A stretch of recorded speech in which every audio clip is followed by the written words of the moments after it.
അർച്ചനെ കണ്ടെത്തിയതിൽ സച്ചിക്ക് ആശ്വാസവും സന്തോഷവുമുണ്ട്. പക്ഷേ അതെല്ലാം എൻ്റെ ഉള്ളിൽ നിറയ്ക്കുന്നത് ഇരുട്ട് മാത്രമോ? മുന്നിൽ പ്രതീക്ഷിക്കാൻ ഒന്നുമില്ലാത്ത ഇരുട്ട്. അവന്റെ കാര്യത്തോട്ട് എനിക്കാണെങ്കിൽ ഒരു മനസ്സമാധാനം ഇല്ല.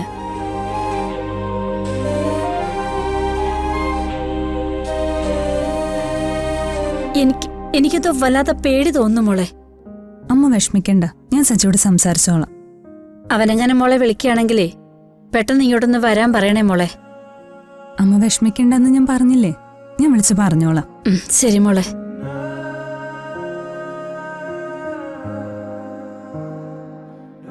എന്തിനാ സച്ചി അമ്മയെ ഇങ്ങനെ വിഷമിപ്പിക്കുന്നത്? ദേ, ഇവിടെ നിറങ്ങിയ നേരെ വീട്ടിലേക്ക് പോണം. സംഭവിച്ചതൊന്നും അവരെ അറിയിച്ച് ടെൻഷൻ അടുപ്പിക്കരുത്. സമയമാവുമ്പോ എല്ലാം പറഞ്ഞാൽ മതി. ഇപ്പോഴത്തെ അവസ്ഥയിൽ അവരെല്ലാവരും അർച്ചനയുടെ കാര്യം അറിഞ്ഞ അത് വലിയ വിഷയമായി മാറും. എനിക്കറിയില്ല വക്കീലെ, എന്റെ അർച്ചനയ്ക്ക് വേണ്ടിയാ ഞാൻ ജീവിക്കുന്നത് തന്നെ. സത്യം പറഞ്ഞ വക്കീൽ എന്റെ കൂടെ ഇല്ലായിരുന്നെങ്കിൽ ഞാൻ എപ്പോഴും ആത്മഹത്യ ചെയ്താനെ. അല്ലെങ്കിൽ ഈ ലോകം മുഴുവൻ പറയുന്ന പോലെ ഞാനൊരു ഭ്രാന്തനായി പോയേനെ. സച്ചി, എന്തിനെങ്ങനെയൊക്കെ സംസാരിക്കുന്നേ?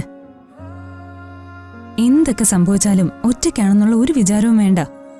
അവസാന നിമിഷം വരെ ഞാൻ കൂടെ ഉണ്ടാവും. വക്കീലിന്റെ ധൈര്യത്തിലാ ഞാനിപ്പോ ശരിക്കും മുന്നോട്ട് പോയിക്കൊണ്ടിരിക്കുന്നേ. ഒന്നുമില്ലെങ്കിലും പ്രതീക്ഷിക്കാൻ ഇപ്പം മുന്നിൽ അർച്ചനയും മോളും ഉണ്ടല്ലോ. ഇനി എല്ലാവരും എല്ലാം തിരിച്ചറിയുന്ന ഒരു സമയം വരും. അത് മാത്രമേ ഉള്ളൂ. അത് കഴിഞ്ഞാ പിന്നെ അർച്ചനയും സച്ചിയും മോളും ഒരുമിച്ച. ഞാൻ മാത്രം വീണ്ടും ഒറ്റയ്ക്ക്. ശരി വക്കീലെ, സമയം ഒരുപാട് വൈകി, നമുക്ക് പോവാം.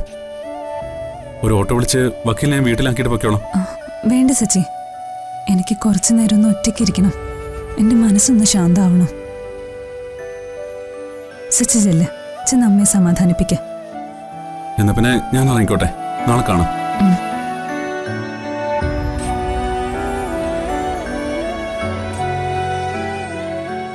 അർച്ചനെ കണ്ടെത്തിയതിൽ സച്ചിക്ക് ആശ്വാസവും സന്തോഷവുമുണ്ട്.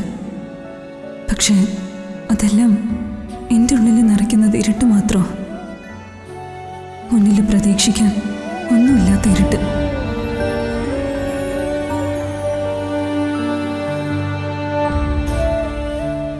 ഇനി അതിൽ മാറ്റമൊന്നുമില്ല.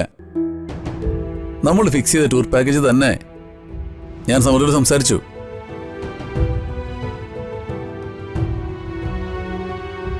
പുള്ളിക്കാരിക്കും കാശ്മീർ യാത്ര എന്ന് പറയുമ്പോൾ ഇഷ്ടപ്പെട്ടു. അപ്പോ നമ്മൾ അത് തന്നെ ഫിക്സ് ചെയ്യുന്നു. അതോ ദൈവമേ, ഗൂഗിള് ടൂർ പാക്കേജ് ഫിക്സ് ചെയ്ത് കഴിഞ്ഞെന്നാ തോന്നുന്നത്. ഇനി എന്ത് ചെയ്യും?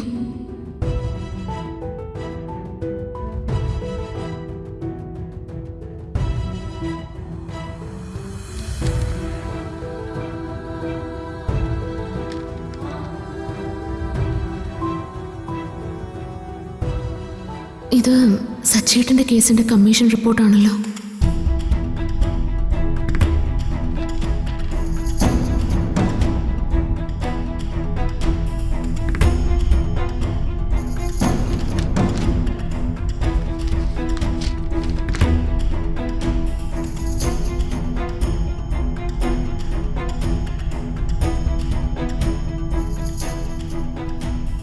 ഈ റിപ്പോർട്ട് സച്ചേട്ടന് വളരെ അനുകൂലമാണല്ലോ.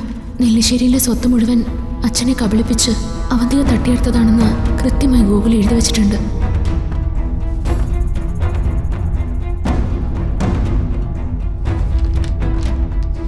എത്ര അടുത്താ അവന്തികയുടെ പേരെഴുതി വച്ചിരിക്കുന്നത്?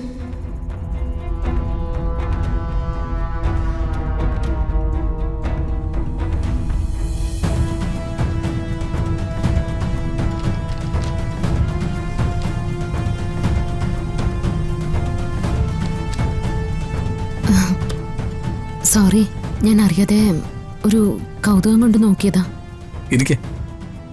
ആ സച്ചിയുടെ കേസിലെ അടുത്ത ദിവസം കോടതി സമർപ്പിക്കാൻ പോകുന്ന അഡ്വക്കേറ്റ് കമ്മീഷൻ റിപ്പോർട്ടായത്. എന്തൊക്കെയാ അഡ്വക്കേറ്റ് കമ്മീഷന്റെ കണ്ടെത്തലുകള്? എന്നോട് പറയുന്നതിൽ എന്തെങ്കിലും പ്രശ്നമുണ്ടെങ്കിൽ പറയണ്ട. റിപ്പോർട്ട് കോടതിയിൽ സമർപ്പിക്കുന്നതിന് മുൻപ് ദൈവം തമ്പുരാനോട് പോലും പറയാൻ പാടില്ല എന്നാ പ്രമാണം. പക്ഷേ സ്വന്തം ഭാര്യയോട് അത് പറയാത്ത ഒരു വക്കീലും ഈ ലോകത്ത് കാണില്ല.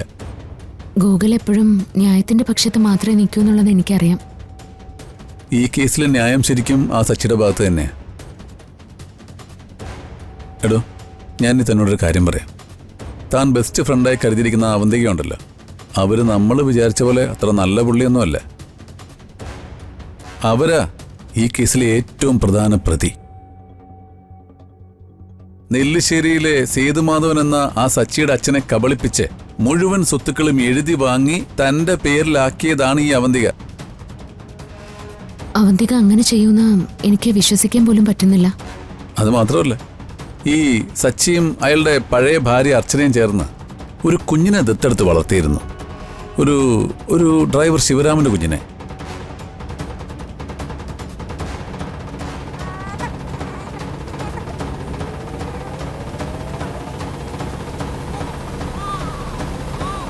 ശിവരാമ, ഈ കുഞ്ഞിനെ ഇത്രയും നാൾ വളർത്തിയത് സന്ദീപോ ആതിരയോ അവരുടെ കുഞ്ഞിന്റെ പേരിലാ നിങ്ങളിപ്പോ അവകാശം പറഞ്ഞിരിക്കുന്നേ.